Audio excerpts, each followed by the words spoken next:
Puis j'ai vu monter de la terre une autre bête. Elle avait 2 cornes comme un agneau, et elle parlait comme un dragon. Elle exerce tout le pouvoir de la première bête en sa présence. Et elle fait en sorte que la terre et tout ce qui l'habite adorent la première bête, dont la plaie mortelle a été guérie. Elle fait de grands miracles, si bien qu'elle fait même tomber le feu du ciel sur la terre, sous le regard des hommes, et qu'elle égare les habitants de la terre par les miracles qu'il lui a été donné de faire en présence de la bête. Elle dit aux habitants de la terre de dresser une image en l'honneur de la bête, qui a été blessée par l'épée, et qui a repris vie. Il lui a été donné d'animer l'image de la bête, au point qu'elle se mette à parler et qu'elle fasse tuer tous ceux qui ne se prosternent pas devant l'image de la bête. Et pour tous, petits et grands, riches et pauvres, libres et esclaves, elle fait en sorte qu'on leur mette une marque sur la main ou sur le front, et que personne ne puisse acheter ou vendre, sauf celui qui porte cette marque. Le nom de la bête, ou le chiffre de son nom.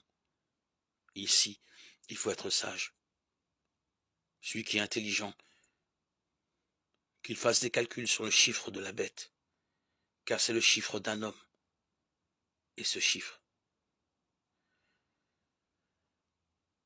est 666. Apocalypse 13, 11, 18. Alors j'ai vu un ciel nouveau et une terre nouvelle, car le premier ciel et la première terre avaient disparu. Il n'y avait plus de mer. Et j'ai vu descendre du ciel, d'auprès de Dieu, la cité sainte, la Jérusalem nouvelle, toute prête, comme une fiancée parée pour son époux. Et j'ai entendu la voix puissante qui venait du trône divin. Elle disait, voici la demeure de Dieu avec les hommes. Il demeurera avec eux, et ils seront son peuple. Dieu lui-même sera avec eux. Il essuiera toute larme de leurs yeux, et la mort n'existera plus, et il n'y aura plus de pleurs, de cris, ni de tristesse, car la première création aura disparu. Alors celui qui siégeait sur le trône déclara, voici que je fais toutes choses nouvelles. Écris ces paroles. Elles sont dignes de foi et véridiques.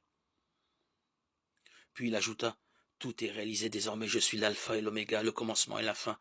Moi, je donnerai gratuitement à celui qui a soif l'eau de la source de vie. Tel sera l'héritage réservé aux vainqueurs.